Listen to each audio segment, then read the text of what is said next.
I did a business and administration apprenticeship. 10 years ago I did that.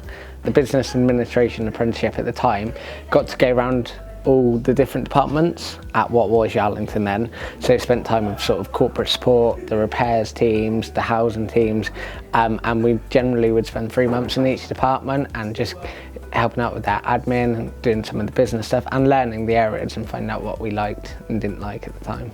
After 18 months of that apprenticeship, we got to pick an area that we really liked and go back to spend some time in there, so 6 months in the area.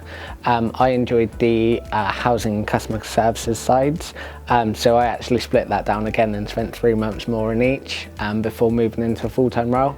And the idea at the end of that role was to use the experience to apply for jobs in areas that we enjoyed and hopefully get a permanent position at Abri. Yeah, my career's developed over the last few years since finishing my apprenticeship. So I finished my apprenticeship in 2013 and was fortunate to gain full-time employment with what was Yarlington at the time.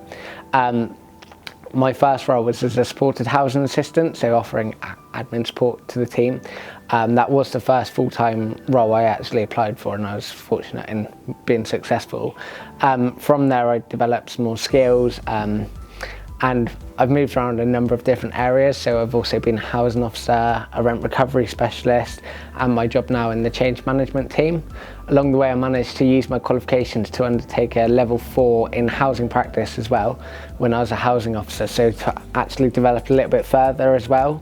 I've moved around areas a little bit. I've probably had 5 permanent roles in total, but I've used the skills that I found in my apprenticeship. I've got good business knowledge and a good idea of what each area does, and I managed to gain some really good relationships with colleagues who are still here now.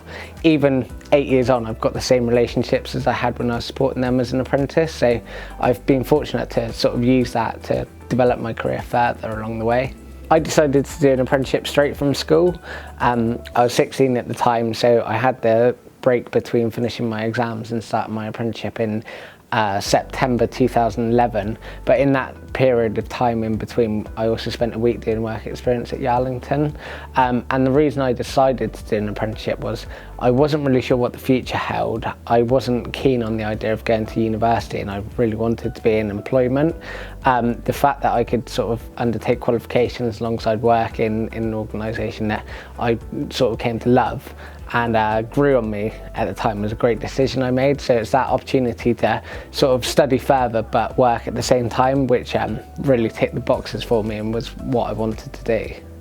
My experience working at Yarlington and now Abri has been excellent.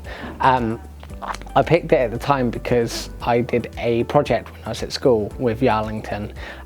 It was in my business studies GCSE. And it was working with the supported housing function, which funnily enough was the first team that I moved into permanently. And I understood a little bit more about what a housing association was, and I really enjoyed the idea of sort of working there. And the apprenticeship was advertised at a time that I was looking for apprenticeships, so I thought, well, I've really enjoyed the work experience that I've got from my bit at school. I'd love to apply for that. I think it looks like a great place to work, and it definitely has been a great place to work for me. Everyone's been so supportive, everyone helped me through my apprenticeship, everyone I've worked with along the way has been great. It was full of excellent people then and it's full of excellent people now.